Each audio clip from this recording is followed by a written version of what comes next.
제가 말씀을 시작하기 전에 사실 좀 여러분들께 사과드릴 것이 있습니다. 뭐냐면 지난주에 제가 잘 몰랐는데 설교를 나중에 한 목요일인가 금요일쯤 어쩌다 제 설교를 모니터링을 하게 되었어요. 근데 제가 어, 역사의 주관자이신 아도나이를 아도니아라고 했더라고요.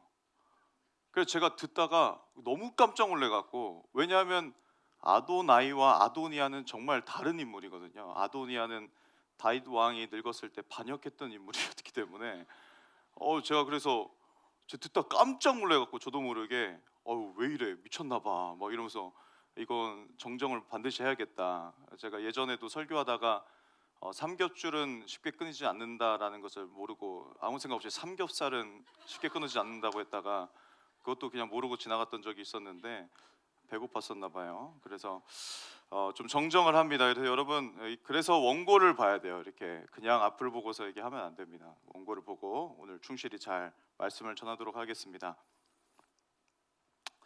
지난주에 저희는 이제 바벨론, 그 사단의 우리의 정체성 말살 프로젝트를 살펴보았죠. 삶의 터전을 무너뜨리고 호의로 위장하여서 영혼을 바꾸고 이름을 바꿔 정체성을 완전히 지우는 작업에도 불구하고 다니엘과 친구들은 절대로 자신들의 정체성에 대해 타협하지 않았다라는 것입니다. 어떻게 이럴 수 있었을까? 이 비결에 대해서 오늘 배우고 또 본격적으로 들어가기 전에 여러분들에게 한 가지 질문으로 시작했으면 좋겠습니다. 오늘 말씀의 주제인 여러분 구별이라는 이 단어를 들으면 어떤 이미지가 떠오릅니까? 어떠세요? 이게 솔직히 말하면 청년들은 저도 그랬고 구별된 삶이라는 이야기를 들으면 이런 이미지를 많이 떠올립니다. 회식 때 혼자 술 안 마시고 어색하게 앉아 있는 사람, 그리고 유행하는 밈 이야기에 끼지 못하는 사람, 또는 직장 동료들과 점점 멀어지는 그런, 요즘엔 잘 안 쓰지만 아싸, 아웃사이더 같은 사람. 그래서 우리한테는 이 구별이라는 단어가 어쩌면 구별은 곧 고립이다라고 이렇게 형성되어 있는 경우가 있어요. 그리스도인들에게는. 근데 오늘 본문의 다니엘은 이 우리의 고정관념을 완전 뒤집어 놓습니다. 다니엘의 구별은 세상으로부터의 고립이나 도망이나 탈출이 절대 아니었습니다. 오히려 다니엘의 구별은 세상 한복판에서의 탁월함이었습니다. 엑셀런스, 이 탁월함이었습니다. 다니엘은 바벨론 안에 있지만 바벨론엔 속하지 않는, 동시에 바벨론에서 가장 뛰어났던 선한 영향력을 끼친 사람이 되었습니다. 예수님은 산상수훈에서 우리 그리스도인에 대한 정체성에 이렇게 말하죠. 너희는 세상의 소금이다 라고 말씀하십니다. 저와 저희 가족들이 제일 좋아하는 음식 중에 하나가 곰탕이에요. 왜냐하면 저희 아이들이 너무 어리기 때문에 매운 거 이런 거 잘 못 먹어서 곰탕을 다 같이 먹으러 가면은, 지난주에도 먹었었는데 다 같이 만족해서 먹습니다. 근데 곰탕을 처음에 딱 나오는 그릇을 한 숟가락 먹으면 어떻죠? 맹맹하죠. 그럼 반드시 뭘 쳐야 됩니까? 소금을 쳐야 됩니다. 그런데 만약에 소금이 있는데 소금이 전혀 이 곰탕과 상관없이 그냥 따로 있다면, 그럼 곰탕의 곰탕이 아니죠. 소금의 의미가 있습니까? 의미가 전혀 없죠. 소금은 반드시 곰탕 안에 들어가야지 그 소금의 역할을 하는 것이죠. 근데 반대로 만약에 소금을 한 스푼, 두 스푼, 세 스푼 넣는데 곰탕에 아무런 변화가 없이 계속 맹맹해. 그래서 막 10스푼까지 넣는데도 똑같이 맛이 변화가 없어요. 여러분, 그런 소금은 쓸모가 있습니까? 없죠. 그래서 예수님이 뭐라고 말씀하시죠? 그런 맛을 잃은 소금은 밖에 버려져 땅에 밟힐 뿐이라고 말씀하시는 것이죠. 여러분, 소금은 반드시 그 곰탕 안에 들어가야 되고, 그리고 곰탕과 달라야 되고, 그뿐 아니라 이 곰탕 전체적인 맛을 변화시켜야 되는 것이에요. 여러분, 그게 바로 소금의 진짜 정체성이라는 것입니다. 여러분, 우리가 이런 소금이 되어야 된다는 거예요. 다니엘의 그 보여주는 그 탁월한 구별이 바로 이거라는 거예요. 바벨론 안에 있으면서 바벨론과 같은 사람이 아니라 바벨론과 다르게 살면서 동시에 이 거대한 바벨론 제국 전체에 영향력을 끼치며 살아갔던 사람. 여러분, 어떻게 세상 한복판에서 이 정체성을 지키고 구별된 이 탁월함이 있었는지에 대해서 오늘 크게 세 가지로 한번 나눠보도록 하겠습니다. 우리 한번 8절부터 읽도록 하겠습니다. 우리 8절 한번 다 같이 읽겠습니다. 시작. 다니엘은 뜻을 정하여 왕의 음식과 그가 마시는 포도주로 자기를 더럽히지 아니하리라 하고 자기를 더럽히지 아니하도록 환관장에게 구하니. 지난주에 설명했듯이 왕의 진미를 먹게 된 이 다니엘과 세 친구들은 사실은 이거를 먹는 거의 의미보다는 더 문제가 있었죠. 바로 뭐냐면 우상 숭배에 대한 문제가 있었습니다. 바로 우상 숭배에 바쳐지는 음식이었기 때문에 왕의 진미는 결단을 할 필요가 있었다는 거예요. 그래서 8절의 시작을 어떻게 하냐면, 다시 한번 띄워주세요. 뜻을 정하여 라고 얘기합니다. 한번 따라하겠습니다. 뜻을 정하여. 이게 오늘 키포인트가 되는 핵심 문장입니다. 뜻을 정한다. 히브리어 원문을 직역하면 심알레브라고 되어 있습니다. 심은 놓았다라는 의미고, 알은 전치사 뭐뭐 위에, 그리고 레브는 마음입니다. 그러니까 마음 위에 뭔가를 놓았다는 거예요. 여러분, 이 표현이 굉장히 중요한데, 히브리어에서 레브는 단순히 그냥 감정적인 그런 자리가 아니라 우리의 지성, 우리의 의지, 양심, 도덕적 판단이 모두 정말 묶여있는 그런 인격의 중심부라는 거예요. 다니엘이 마음 위에 놓았다라는 것은 즉흥적인 감정을 표현하는 것이 아닙니다. 마치 여러분들이 주일날 한번 은혜 받고 눈물 흘리면서 그래 열심히 살아야겠다 이런 결단 정도가 아니라는 거예요. 이런 결심이 아니라 가장 자기의 인격의 깊은 자리에 결단을 그 마음 가운데 새겨 넣었다. 제가 제일 많이 쓰는 단어 중에 레마의 말씀 많이 쓰잖아요. 새기다. 마치 돌판에 영원히 지워지지 않도록 말씀을 새겨 넣는 것 같은. 그래서 뜻을 정하여를 영어 성경들을 찾아보니까 각각 이렇게 번역합니다. 킹 제임스 버전은 purpose in his heart, 그 마음의 목적을 가졌다라고 표현하고, NIV나 ESV는 resolved, 뜻을 정했다라고 얘기합니다. 그리고 NASB는 made up his mind, 그의 마음을 먹었다라고 얘기하고, HCSB 버전은 뭐라고 하면 determined, 결단했다는 거예요. 여러분, 이 모든 표현이 뭐냐면 이례적 결심이 아니라 확고한 결단, 절대 지워지지 않는 그 결단을 의미해요. 그리고 8절에 또 놓치면 안 되는 또 다른 핵심 단어가 바로 뭐냐면 더럽히지 아니하리라. 한번 따라해 보겠습니다. 더럽히지 아니하리라. 이 해당되는 히브리어 동사가 이트가할인데, 여러분 죄송합니다. 여러분 우리가 졸릴 시간일 수도 있지만 히브리어 조금만 공부해 보겠습니다. 잘 한번 집중해 주세요. 히브리어에는 이 많은 동사의 형태가 있어요. 그 중에 하나가 바로 히트 파일 형태의 동사가 있습니다. 이게 히트 파일이 무슨 형태냐면 재규형 동사예요. 재규형 동사 더 어렵죠? 제가 잘 설명드리겠습니다. 이 재규형이라는 것은 동작의 주체가 곧 동작의 대상이 되는 것입니다. 더 어렵다는 표정으로 저를 쳐다보고 계시는데, 그러니까 한마디로 말해서 이런 거예요. 내가 어떤 동작을 했어요. 근데 그 동작이 나 자신을 위해서 한 겁니다.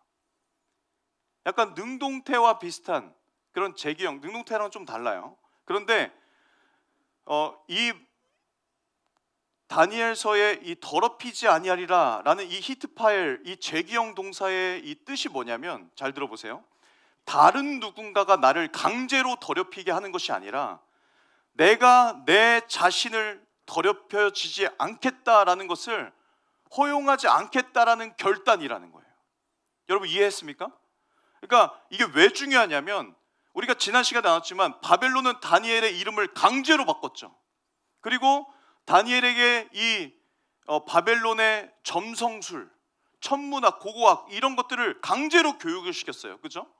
그런데 음식을 먹는 것, 왕의 진미를 먹는 것은 다니엘이 선택할 수 있는 부분이었다는 거예요. 물론 왕이 지명하여서 이렇게 명령을 내렸기 때문에 사실 이것도 거절하는 게 쉬운 것은 아닙니다. 용기가 필요해요. 그런데 바벨론이 직접 입을 이렇게 벌려서 음식을 집어넣은 건 아니잖아요. 그러니까 다니엘이 스스로 손을 뻗어서 그 음식을 집어 먹게 되는 것, 여기 이 지점에서 바로 선을 그었다는 것입니다. 여러분 따라오고 계십니까? 네, 따라오시면 고개를 한번 끄덕여 주세요. 네, 감사합니다. 한 3분의 1 정도가 잘 따라오시는 것 같고 3분의 1은 따라오는데도 부끄러워서 그런 줄 알겠습니다. 그러니까 이런 거예요. 이름이 바뀌는 것은 내 힘으로 막을 수 없죠. 교육 시스템도 내 힘으로 막을 수 없습니다. 그런데 내가 내 자신을 더럽히는 것, 여러분 이것만큼 내 선택이라는 거예요. 나는 선택하는 거예요. 어떤 걸 선택하는 겁니까? 절대로 내 자신이 더럽혀지지 않겠다는 걸 선택하는 것입니다. 이게 바로 구별, 오늘 핵심이 되는 구별, 누가 대신 해줄 수 있는 것이 아닌 내가 나 자신이 선택해야 되는, 내가 내 마음에 새겨야 되는 그 결단이라는 것입니다.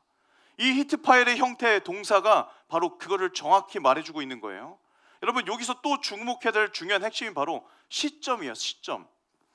여러분 다니엘이 왕의 음식이 식탁 위에 올라온 그 순간에 결정한 것이 아니라는 거예요. 음식이 나오기 이미 전에 결단했다는 거예요. 이 시점이 굉장히 중요합니다. 여러분 이것을 바로 프리디시전, 사전 결단이라고 합니다. 여러분 우리가 필요한 것이 바로 이거예요. 사전 결단. 유혹의 순간에 그때 보고 결정하자. 여러분 이러면 이미 늦었다는 것입니다. 사전 결단이 있어야 된다는 거예요. 유혹이 오기 전에 이미 우리의 마음의 기본값, 디폴트 값이 있어야 된다는 거예요. 무슨 값입니까? 여러분 예를 들어서 이런 스마트폰은 여러분 우리가 공장에서 찍어서 나올 때 기본 설정 디폴트 값이 있어요. 그죠? 언어라든지 뭐 시간, 알람 뭐 이런 것들에 대한 기본 값을 우리는 그냥 이 나오는 대로 이렇게 쓰기도 합니다. 그죠? 그런데 이런 영적인 삶, 우리의 영적인 삶도 마찬가지인데 세상이라는 바벨론은 우리 영적 기본값을 세상 모드로 출고하게 됩니다. 우리가 태어날 때부터 죄인으로서. 그래서 죄를 그냥 따라가게 하고 다수가 하면 따라하고 손해보면 그냥 타협하고 또한 눈치 보고 그냥 중간만 가자 맞추고 대부분의 사람들의 죄성은 이 죄에 대한 기본 설정을 바꾸지 않고 적당히 타협하며 살아갑니다. 그냥 바벨론화 돼서 살아가는 거죠. 그런데 바로 이 지점에서 다니엘이 바꾼 것이 있다는 거예요. 이 영적인 기본값을 하나님 모드로 바꿨다는 거예요. 사전 결단인 거죠. 영적인 기본값, 그러니까 우상에게 바쳐지는 음식이 나오기 전에, 나에게 시험이 오기 전에, 세상의 유혹이 나에게 닥쳐오기 전에, 음란한 그런 유혹이 나에게 오기 전에 이미 마음의 기본값을 재설정해버리는 것입니다. 여러분 이게 바로 사전 결단이라는 거예요. 여러분에게 묻겠습니다. 여러분들의 마음은 어떤 사전 결단이 있습니까? 어느 마음 위에 새겼습니까? 여러분 세상 한복판에서 회사를 출근하기 전에, 학교에 가기 전에 여러분들의 영적 기본값은 어디에 맞춰져 있습니까? 회식 자리에서 어떻게 믿음 지킬 거예요? 그때 가서 보고 결정할 겁니까? 여러분 부당한 지시 앞에서 그 편법을 해야 되는 그 상황 가운데 여러분 어떻게 믿음을 지킬 거예요? 분위기 보고 상황 보고 결정할 겁니까? 그때 가서 주일 성수와 다른 스케줄이 겹칠 때 여러분 충돌할 때 그때 상황 그 기분 보고 결정할 겁니까? 죄의 유혹 앞에서 어떻게 할 겁니까? 야, 그때 가서 보자. 대충 나는 이길 수 있어. 여러분 이런 아니란 생각이 우리의 정체성을 희미하게 만든다는 거예요. 우리가 넘어지게 만든다는 것입니다. 여러분 그때는 이미 늦습니다. 그렇기 때문에 오늘 여러분들에게 오늘 다니엘을 통해서 여러분 명확히 말씀드리는 것은 우리에게 프리디시전, 사전 결단이 필요합니다. 여러분 8절에 우리가 읽었던 그 다니엘의 재기형 동사가 말해주듯이 유혹을 받을 수는 있어도 아무도 나를 대신 더럽혀 주진 않습니다. 그것은 내가 선택하는 거예요. 여러분 8절 후반부 한번 다 같이 읽겠습니다. 8절 후반부 다 같이 읽겠습니다. 시작. 자기를 더럽히지 아니하리라 하고 자기를 더럽히지 아니하도록 환관장에게 구한. 뭐라고 합니까? 자기를 더럽히지 아니하리라 하고 자신이 결정하는 거예요. 자신이 결단하는 겁니다. 이 결단은 내가 하는 거예요. 내가 나를 더럽히지 않도록 구별을 결단하는 겁니다. 다니엘은 오늘 우리에게 명확하게 말하고 있는 거예요. 유혹의 순간에 결정하지 마라. 유혹이 오기 전에 이미 우리의 영적인 디폴트 값을 정해라는 거예요. 절대 지워지지 않도록 마음에 명확하게 주님의 말씀과 뜻을 새기라는 것입니다. 여러분 그럴 때 세상 한복판에서 어떠한 유혹과 공격이 우리에게 몰려와도 말씀으로 능히 이겨 승리할 줄 믿습니다. 여러분 이것이 바로 우리의 정체성을 지키는 구별된 삶의 첫 번째 비결인 줄 믿습니다. 여러분 그렇게 했더니 어떤 역사 일어난지 한번 보겠습니다. 9절 말씀입니다. 우리 한번 다 같이 읽겠습니다. 시작. 하나님이 다니엘로 하여금 환관장에게 은혜와 긍휼을 얻게 하신지라. 와, 여러분 이게 은혜라는 거예요. 다니엘이 환관장에게 구별됨을 요청했어요. 근데 그 요청을 하기 전에 이미 하나님께서 뭐 하고 계신 거예요? 일하시고 계시는 것입니다. 여러분 우리가 믿는 하나님은 이런 분이십니다. 하나님이 이방인이었던 환관장 마음에 이미 이런 하나님의 그 favor, 호의를 심어 놓은 거예요. 여러분 무엇을 의미합니까? 구별된 삶은 아까 우리의 선택이 필요하다고 했어요. 우리의 의지가 필요하다고 했습니다. 그런데 이것만으로는 되지 않는다는 거예요. 바로 하나님께서 먼저 길을 열고 계시는 것입니다. 이것이 바로 신학적인 용어로 선행은혜라고 합니다. 한번 따라해 보겠습니다. 선행은혜. 사전 결단을 하니까 이미 예비하신 선행은혜를 허락해 주시는 것입니다. 여러분 이것이 같이 함께 맞물리는 거예요. 따로따로 가는 것이 아니에요. 여러분 우리가 뜻을 정하니까 하나님께서 이미 예비하셨던 그 선행은혜를 우리에게 베푸시는 것입니다. 마치 평행선에서 함께 달리는 것 같은 그 평행선이 함께 맞물리게 되는 거예요. 여러분 우리가 뜻을 정하면 하나님께서 이미 준비하신 환경을 열어줄 줄 믿습니다. 아멘. 여러분 우리가 결단하면 하나님께서 먼저 작업하셨던 그 사람의 마음을 움직여 줄 줄 믿습니다. 여러분 그렇기 때문에 하나님께서는 저와 우리를 이런 구별된 삶으로 초청하는 것이죠. 구별되어 와서 하나님께서 준비해 놓으신 그 선행 은혜를 와서 누리라는 거예요. 우리가 살아가는 이 신앙생활의 가장 큰 오류가 뭔지 아세요? 여러분 이거예요. 하나님 먼저 환경을 바꿔주십시오. 그러면 제가 결단하겠습니다. 하나님 제 상황을 좀 풀어주세요. 그럼 제가 구별하겠습니다. 이게 아니라는 거예요. 여러분 아니에요. 착각하지 마세요. 내가 결단해야 됩니다. 내가 먼저 구별됨을 결단해야 됩니다. 그러면 하나님께서 이미 준비하신 그 선행 은혜를 베풀어 주시는 것입니다. 다니엘은 뜻을 먼저 정했습니다. 그리고 나서 하나님께서 베푸신 그 선행 은혜를 경험하게 된 것입니다. 제가 뜻을 정하겠습니다. 그러니 먼저 앞서 준비하신 그 은혜 위의 은혜를 경험하게 도와주시옵소서 라고 기도하는 것이 더 옳은 순서라는 것입니다. 그렇다면 두 번째로 어떻게 이렇게 은혜를 베푸시는 그 상황 가운데서 다니엘의 태도가 어떻게 진행됐는지 여러분 우리가 나눠봤으면 좋겠습니다. 다니엘이 왕의 음식을 구별함으로 선택함으로 거부를 했죠. 그렇죠? 그런데 여기서 굉장히 중요한 포인트가 있어요. 뭐냐면 안 먹어 하면서 막 상을 막 뒤집어 엎고 막 이런 게 아니라 공격적으로 막 대시한 게 아니라 왕의 진미 대신 죽음을 달라 하면서 반대 시위를 한 것이 아니라 여기서 다니엘은 세 가지 외교적 지혜를 보여주고 있습니다. 첫 번째로 상대방의 입장을 이해했다는 것입니다. 따라해 보겠습니다. 상대방의 입장을 이해했다. 환관장이 10절에서 이런 제안을 했던 다니엘에게 이렇게 얘기합니다. 너희의 편의를 봐주면 내 머리가 위태하게 된다. 내가 죽을 수도 있다라고 걱정하자 다니엘은 그 환관장의 두려움을 무시하지 않았어요. 상대의 리스크를 인정했습니다. 그럼 상대방의 입장을 이해했다는 거예요. 그리고 나서 두 번째로 어떻게 했습니까? 겸손히 대안을 제시하는 것입니다. 한번 따라해 보겠습니다. 겸손히 대안을 제시했다. 12절에 뭐라고 시작하냐면 청하오니라고 시작합니다. 그러니까 이 청하오니는 원어적으로 굉장히 겸손한 표현이에요. 겸손히 요청하는 겁니다. 절대 안 됩니다 하면서 책상을 치는 것이 아니라 그럼 이렇게 해보면 어떨까요? 라고 겸손히 요청을 드리는 겁니다. 그리고 구체적인 방안을 제시해요.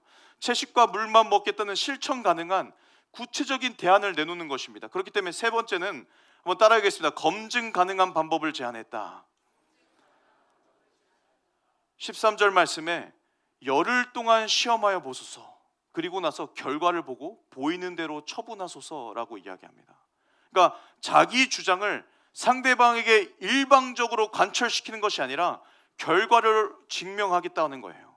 이 결과에 따라서 책임을 지겠다고 믿음의 선언을 한 것입니다. 여러분, 구별함은 기억하세요. 무례함이 아닙니다. 여러분, 가끔씩 우리가 착각할 때가 있는데 기독교는 절대 무례한 종교가 아니에요. 오히려 사도 바울은 고린도전서 13장 사랑장이라고 말하는 고린도전서 13장에 뭐라고 말하냐면 사랑은 무례히 행하지 아니하며 라고 명확하게 말씀하고 있습니다.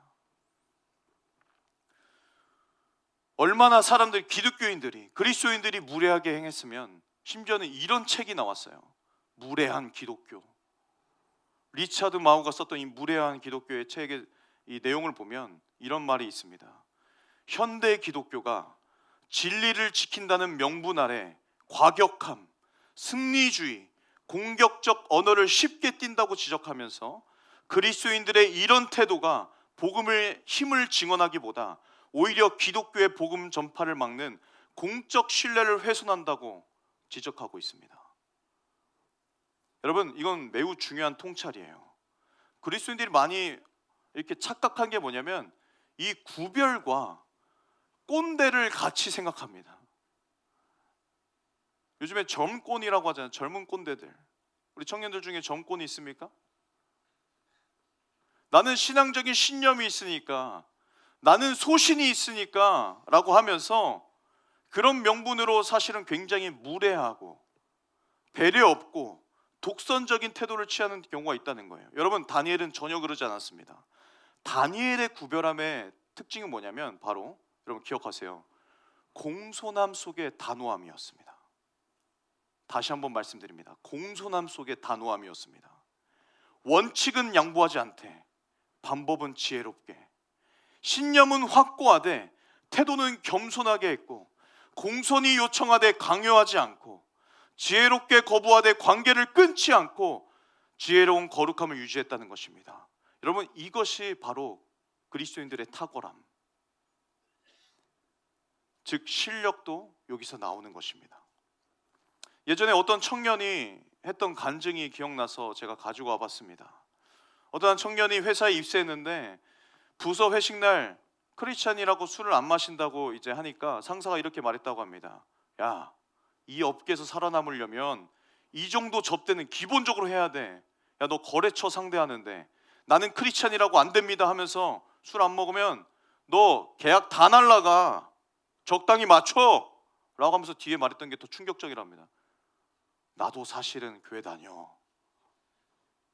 그런데 이 정도는 한잔 할 수 있는 거야. 성경에 술 취하지 말랬지, 술 먹지 말라고는 안 했잖아, 뭐 이렇게 얘기하면서. 근데 이 청년이 굉장히 신실했기 때문에 기도하면서 고민했다고 합니다. 회사를 그만둬야 될까? 아니면 정말 이 상사의 말처럼 적당히 타협해야 될까?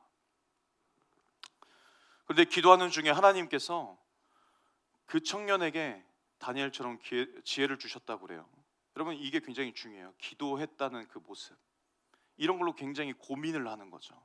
우리 고민하지 않고 그냥 술 먹는 청년들이 없길 간절히 축원합니다. 우리 강중치면 없을 거예요, 그렇죠? 저희 강남 중앙침례교회 말고 강남 변두리 교회 좀 있겠죠. 네. 그래서 이 청년이 접대 자리에서 술 대신 커피로 분위기를 이끄는 법을 연구하게 됐다고 합니다. 그래서 카페를 어떻게 해서는 이끌려고 하고, 그리고 이게 굉장히 중요한 거예요. 연구했다는 게. 그리고 거래처가 진짜 원하는 것이 술자리가 아니라 신뢰관계라는 것을 파악하게 되면서 누구보다 성실한 업무 처리와 빈틈없는 후속 처리로, 여러분 말 그대로 제대로 된 탁월함을 보여준 거죠. 그리고 이 탁월함으로 신뢰를 쌓았다고 합니다. 여러분 우리가 살아가야 될 그리스도인들의 청년의 모습이 바로 여기 있는 것 같아요. 그렇게 그 청년이 이 회사에서 입사한 후에 시간이 지나간 후에 처음에는 핍박이 있었는데 이제 1년 몇 개월 지나고 1년 2년 지나니까 신뢰를 받기 시작하면서 거래도 많이 따내게 되고, 거래처 담당자가 심지어 이렇게 말했다고 합니다. 당신은 술자리에서 건배하는 사람과 달라서 오히려 더 신뢰가 갑니다 라고 인정받는 자가 됐다고 합니다. 여러분 이게 바로 지혜로운 거룩함, 지혜로운 구별됨이라는 것입니다. 세상의 방식을 지혜롭게 거절했더니 세상이 인정한 사람이 된 것입니다. 바벨론의 진미를 믿음으로 거부했더니 바벨론 안에서 가장 신뢰받는 사람이 됐다는 것입니다. 이것이 바로 다니엘의 지혜와 결단과 그 결단으로 인해서 하나님의 선행 은혜를 경험하게 된 그 다니엘의 모습이라는 거죠. 다니엘은 바벨론 시스템 밖으로 도망치지 않았다는 거예요. 고립되지 않았다는 거예요. 오히려 그 안에서 바벨론의 언어로, 탁월함으로, 바벨론 사람들이 이해할 수 있는 그 논리로 자신의 신앙적 원칙을 관철시켰다는 것입니다. 예수님도 마태복음 10장 16절에 이렇게 말씀하시죠. 그러므로 너희는 뱀같이 지혜롭고 비둘기같이 순결하라. 여러분 거룩한 원칙은 성경에서 찾으십시오. 그런데 지혜는 그 방법은 기도함으로, 아까 그 청년처럼 연구하세요. 기도함으로 매달리세요. 그러면 하나님께서 여러분들에게 그 지혜와 은혜를 허락하실 줄 믿습니다. 여러분 이 시대 청년들이 바로 이것이 이 세상 한복판에서 가장 필요한 바로 지혜로운 거룩함인 줄 믿습니다. 이런 구별된 삶에 세상이 감당할 수 없는 그 지혜를 허락하실 줄 믿습니다. 여러분 어떻게 이 구별된 삶에 하나님께서 역사하시고 인도하시는지 우리 마지막 세 번째 한번 다 같이 보겠습니다. 14절과 15절 말씀입니다. 우리 한번 다 같이 읽겠습니다. 시작. 그가 그들의 말을 따라 열흘 동안 시험하더니 열흘 후에 그들의 얼굴이 더욱 아름답고 살이 더욱 윤택하여 왕의 음식을 먹는 다른 소년들보다 더 좋아 보인지라. 할렐루야. 아멘. 여러분 보세요. 다니엘과 친구들의 요청대로 10일 동안 테스트해 본 거예요. 그리고 이제 결과를 확인하는 그날 기적이 일어났습니다. 다니엘과 친구들의 얼굴이 왕의 진미를 먹었던 청년들보다 훨씬 더 좋아 보이고 밝았다는 것입니다. 여러분 기적이 일어난 거죠.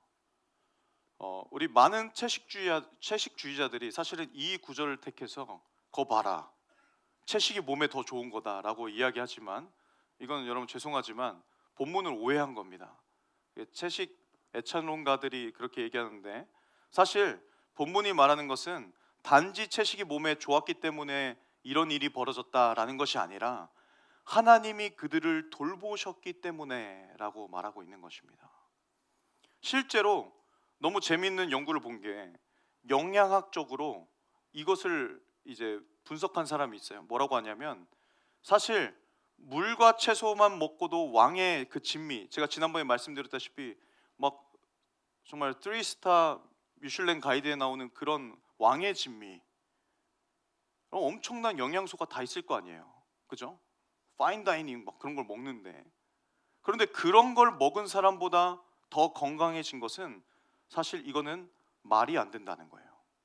그러니까 어떻게밖에 설명이 안 되냐면 하나님의 초자연적인 돌보심이다 라고밖에 설명이 안 된다는 것입니다. 여러분 하나님께 구별된 삶에는 반드시 하나님의 책임지심이 따라옵니다. 여러분 믿으십니까? 여러분 우리가 뜻을 정하고 지혜롭게 행하면 하나님께서 그 결과를 책임지십니다. 여러분 믿으십니까?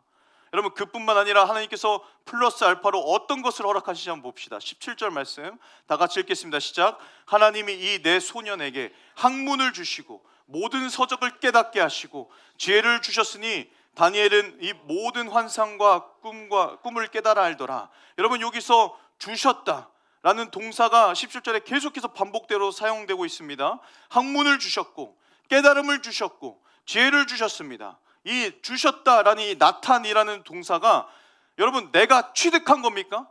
내가 공부해서 내 머릿속으로 입력된 겁니까?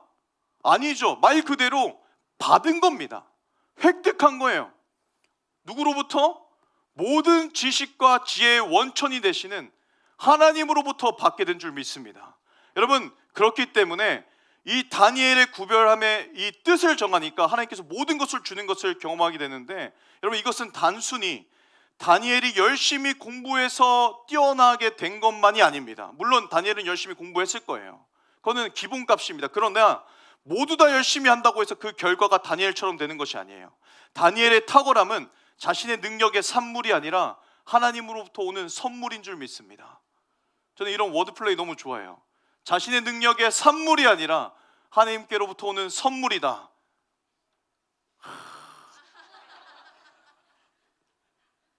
여러분, 어떤 선물을 받게 되는지 한번 봅시다. 19절과 20절 한번 다 같이 읽겠습니다. 시작. 왕이 그들과 말하여 보매 무리 중에 다니엘과 하나냐와 미사엘과 아사랴 같은 자가 없으므로 그들을 왕 앞에 서게 하고, 왕이 그들에게 모든 일을 묻는 중에 지혜와 총명이 온 나라 박수와 술객보다 10배나 나은 줄 아니라. 할렐루야. 여러분, 몇 배나 낫습니까? 10배. 여러분, 히브리어로 직역하면 열손, 10hands라고 되어 있습니다. 여러분, 성경에서 나오는 이 10이라는 수는 단순히 그냥 숫자적인 이 10이 아니에요. 완전한 충만한 수를 10이라고 이야기합니다. 그러니까 단순히 10배라는 숫자적인 의미보다는 비교할 수 없을 만큼 압도적으로 뛰어났다 라는 관용적인 표현이라는 것이에요. 여러분, 비교할 수 없을 정도. 누구랑 비교한 거예요? 그냥 동네 학교 전교 1등이랑 비교한 겁니까? 아니요. 당시 최고 지성이라고 불리는 이 세계 최고의 이 대제국 바벨론의 최고의 엘리트 집단, 박수와 술객들, 고고학을 전공했고 점성술과 천문학에 능통했던 가장 똑똑하다는 박수와 술객들과 비교하는데, 이들과 비교가 안 될 만큼 압도적으로, 아니 압살할 정도로 정말 이들이 뛰어났다는 거예요. 이걸 어떻게 설명할 수 있습니까? 다니엘과 그 세 친구들이 취득한 거예요? 자신들이 얼마나 열심히 공부했으면 이렇게 됐을까? 여러분, 이렇게 해석할 수 있는 겁니까? 아니에요. 이거는 나탄 주신 겁니다. 누가 주신 겁니까? 우리가 믿는 하나님께서 주신 것입니다. 여러분, 이것이 바로 구별된 삶의 역설입니다. 세상의 것을 포기했더니 세상보다 더 뛰어나게 하시는 것입니다. 왕의 진미를 지혜롭게 거부했더니 왕 앞에 서게 하십니다. 세상의 방식을 믿음으로 거절했더니 세상이 인정하는 사람이 된 줄 믿습니다. 그렇기 때문에 예수님도 마태복음 6장 33절에 이렇게 표현하고 계시죠. 너희는 먼저 그의 나라와 그의 의를 구하라. 그리하면 이 모든 것을 너에게 더하시리라. 아멘. 우리가 하나님의 나라와 그 의와 그 뜻을 구할 때 하나님께서 모든 것을 주시겠다는 것입니다. 사랑하는 우리 모든 강청 청년 여러분, 먼저 구별됩시다. 하나님의 나라와 뜻을 위한 백성으로 살아갈 때 하나님께서 주실 것입니다. 세상이 감당할 수 없는 10배나 뛰어난, 세상을 압도하는, 세상이 감당하지 못하는 그런 귀한 지혜와 지식과 총명과 명철과 또 지혜와 명철 계속 나오네요. 주님께서 주실 줄 믿습니다. 여러분, 세상 사람보다 훨씬 더 뛰어나게 하실 것입니다. 여러분, 이 하나님 신뢰합시다. 말씀 맺겠습니다. 우리 21절 마지막 절인데요, 우리 한번 다 같이 읽겠습니다. 시작.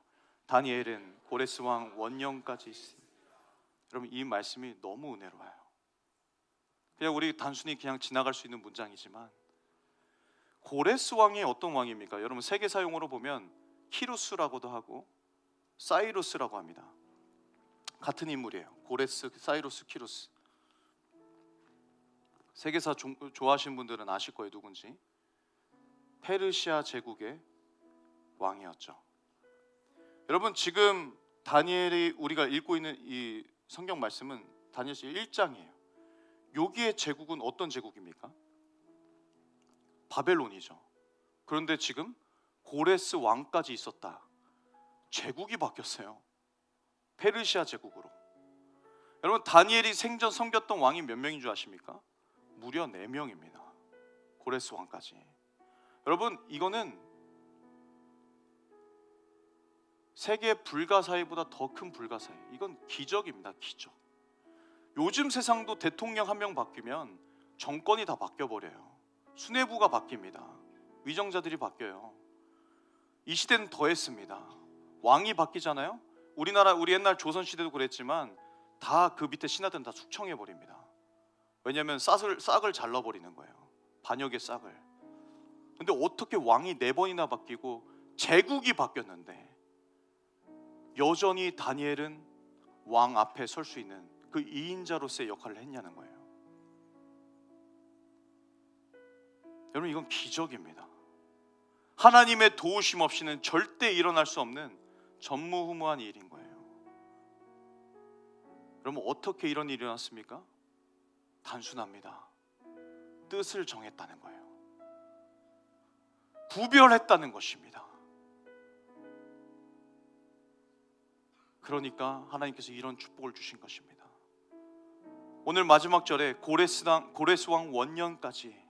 고레스 왕 원년 언제입니까? 우리 지난 시간에 나눴지만 에레미야를 통해 하셨던 하나님의 예언, 70년 포로 생활을 끝나고 반드시 너희들을 돌아오게 하겠다는 그 예언이 성취됐던 정확히 70년이 지난 그 시간입니다. 역사학적으로 여러분 한번 보세요. 진짜 70년이 정확히 지난 다음에 고레스 왕이 고레스 칙령이라고 선포합니다. 왜냐하면 역사학적으로 봤을 때 고레스는 관용 정책을 썼어요. 그래서 자기들이 이제 포로로 잡아왔던 모든 사람들의 나라를 인정하게 합니다. 그들의 신을 가서 섬기게 합니다. 그 중에 이스라엘도 포함되어 있었던 거예요. 그래서 고레스 칙령이 발표가 되는데, 여러분 잠시 한번 상상해 봅시다. 주전 536년, 이제 70년이 지난 80대가 된 백발노인 다니엘이 페르시아 왕궁에 서 있는 것입니다. 제국이 바뀌었어요. 페르시아 왕궁에 서 있어요. 고레스 왕이 포로 귀한 칙령을 저렇게 낭독하고 있습니다. 이제 유대인들은 고국으로 돌아가서 너희들의 예루살렘 성전을 다시 세우라 라고 선포하고 있습니다. 얼마나 감격적이었을까요? 이 감격적인, 사람들이 다 그 말을 듣고 눈물을 흘리는 그 순간, 여러분 다니엘의 눈앞에는 70년 전에 그 장면이 스쳐 지나갔을 것입니다. 605년 예루살렘, 16살밖에 되지 않은 어린 청년이 포로의 행렬 속에서 먼지투성이의 길을 터벅터벅 포로가 된 상태에서 걸어가고 있습니다. 등 뒤에는 불타는 성전의 연기가 피오르고 있고, 앞에는 끝이 보이지 않는 사막의 길이 펼쳐져 있고, 모든 것이 빼앗긴 청년이었습니다. 이름도 빼앗기고, 고향도 빼앗기고, 가족도 빼앗기고, 미래도 빼앗겼습니다. 그런데 그 작은 청년이 걸으면서 자신의 마음 위에 절대 지워지지 않도록 명확히 새긴 것이 하나 있었습니다. 그것은 바로 뭐였냐면, 나는 나 자신을 하나님 앞에서 절대 더럽히지 않겠다 라고 뜻을 정했습니다. 여러분, 그게 전부였습니다. 거대한 제국 바벨론 앞에서, 이 세상 한복판에서, 그것은 티끌만큼도 안 되는 16살 어린 청년의 조용한 결단이었습니다. 아무도 주목하지 않았어요. 보잘것없는 결심이었지만, 그런데 여러분 지금 봅시다. 70년이 지났습니다. 영원할 것 같던 그 세계를 호령하던 제국 바벨론은 하루아침에 망했고, 느부갓네살은 하루아침에 죽었고, 그 제국은 흔적도 없이 사라졌습니다. 그러나 무엇은 아직도 선명하게 살아남아 빛나고 있는 것입니까? 바로 16살 때 했던 그 어린 청년의 작은 결단, 뜻을 정한 그 결단. 여러분, 그 결단, 이 결단은 결코 작지 않았습니다. 이 결단은 다니엘이라는 청년의 삶을 바꿨고 역사를 바꿨습니다. 어린 청년의 구별됨이 바로 하나님께서 사용하시고 한 민족의 귀환을 이끌어 가신 것입니다. 사랑하는 청년 여러분,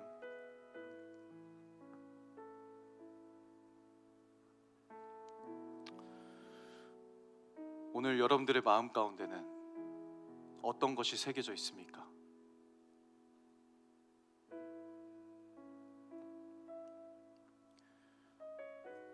여러분, 우리가 뜻을 정하면 하나님께서 이미 준비하신 그 은혜를 베푸실 것입니다. 오늘 누가 이 하나님의 책임지심을 신뢰하시겠습니까? 여러분, 우리가 뜻을 정하면 하나님께서 결과를 책임져 주십니다. 이 믿음이 있었으면 좋겠어요. 여러분, 믿으십니까?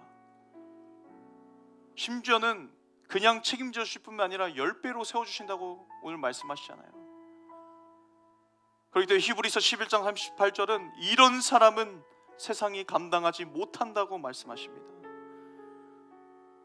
사랑하는 청년 여러분, 오늘 이곳에서 예배를 마치고 나가면 여러분들을 유혹할 바벨론의 그 왕의 진미와 식탁이 여러분들 삶 가운데 차려져 있을 거예요.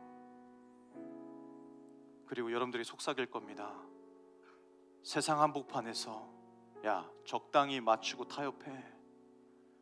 그래야 성공하는 거야. 야, 튀지 마. 그냥 대세를 따라가. 다수를 따라가. 라는 이 속삭임에 오늘 하나님께서는 여러분들에게 말씀하시는 것이죠. 뜻을 정해라. 뜻을 정해라. 여러분, 2600년 전에 계셨던 그 하나님, 우리 지금 이 시대 때부터 2600년 전의 일이거든요. 이 다니엘의 일이. 근데 그 2600년 전에 하나님이 지금 우리가 믿는 하나님과 동일하십니다. 여러분, 믿으십니까? 그러면 하나님이 동일하게 찾고 계시는 사람이 있다면 누굴까요?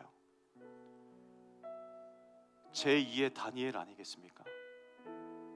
이 세상 한복판, 이 바벨론 같은 세상을 거슬러 변화시킬, 선한 영향력을 끼칠 그 제2의 다니엘을 찾고 계시지 않겠습니까?